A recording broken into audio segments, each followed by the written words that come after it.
right. Good afternoon. And thank you for coming to the Freedom Plaza story poster. Are you familiar with the Freedom Plaza? No? Well, that's all right. That's why we're here. So Freedom Plaza is a monument on campus dedicated to remembering the enslaved individuals that used to labor on the grounds where our campus now sits.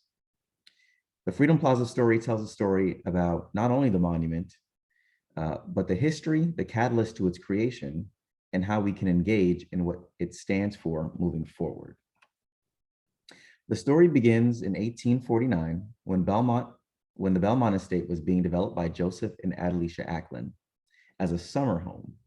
The estate was never used as a plantation, but the maintenance of the land was still carried out by enslaved individuals. Slave census records in 1850 and 1860 tell us that in that period, about 13 to 32 slaves worked on the land.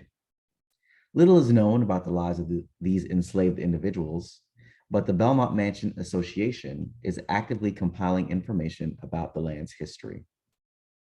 Fast forward to 2020, an eventful year to say the least. A story many of us are familiar with because of the news coverage it received.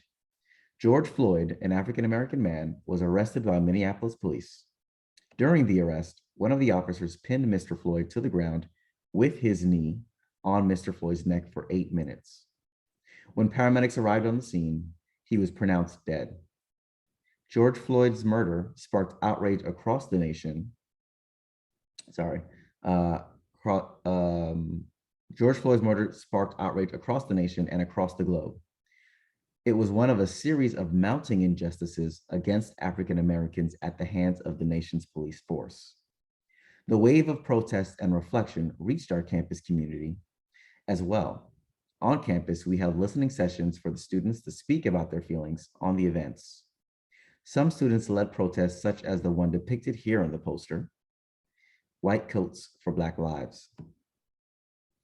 The university had a response of its own. Then President Bob Fisher created a monument subcommittee to acknowledge the historical ties the land that the university rested upon with the institution of slavery. Thus, the Freedom Plaza was born. Fundraising efforts were undertaken by faculty, alumni, and key stakeholders, culminating in $24,000 raised towards the project. On MLK Jr. Day 2021, a dedication ceremony was held to christen Freedom Plaza. The event was beautiful. The event was a beautiful time of reflection. Names of the enslaved individuals that we know are inscribed on a large fountain.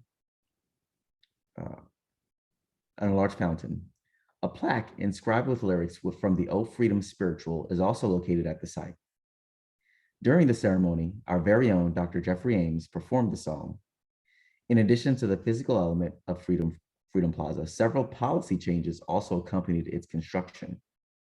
The conversation of diversity, equity, and inclusion was included in a larger way in the faculty annual review process, hiring process, as well as student organization annual review, to name a few.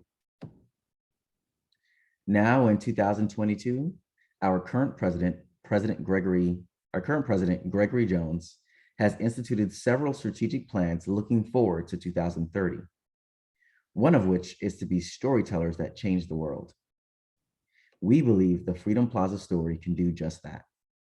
Another priority is in our title. We believe the story of Freedom Plaza can create social change, and this is where you all come in. I invite you to be a part of the Freedom Plaza story. We are seeking to spread our story in the hopes of inspiring other academic institutions to do the same, to explore the history their institutions may have had with the enslaved individuals, and to acknowledge that history and create policy change that works towards social justice. We have surveys that we would love for you to fill out, as your feedback is important. We want to know how you feel about this project. Obviously, some of the words I used were connected to the fact that who I was speaking to were Belmont students and faculty. So our president, and on our campus. Those things will have to change um, for the upcoming conference.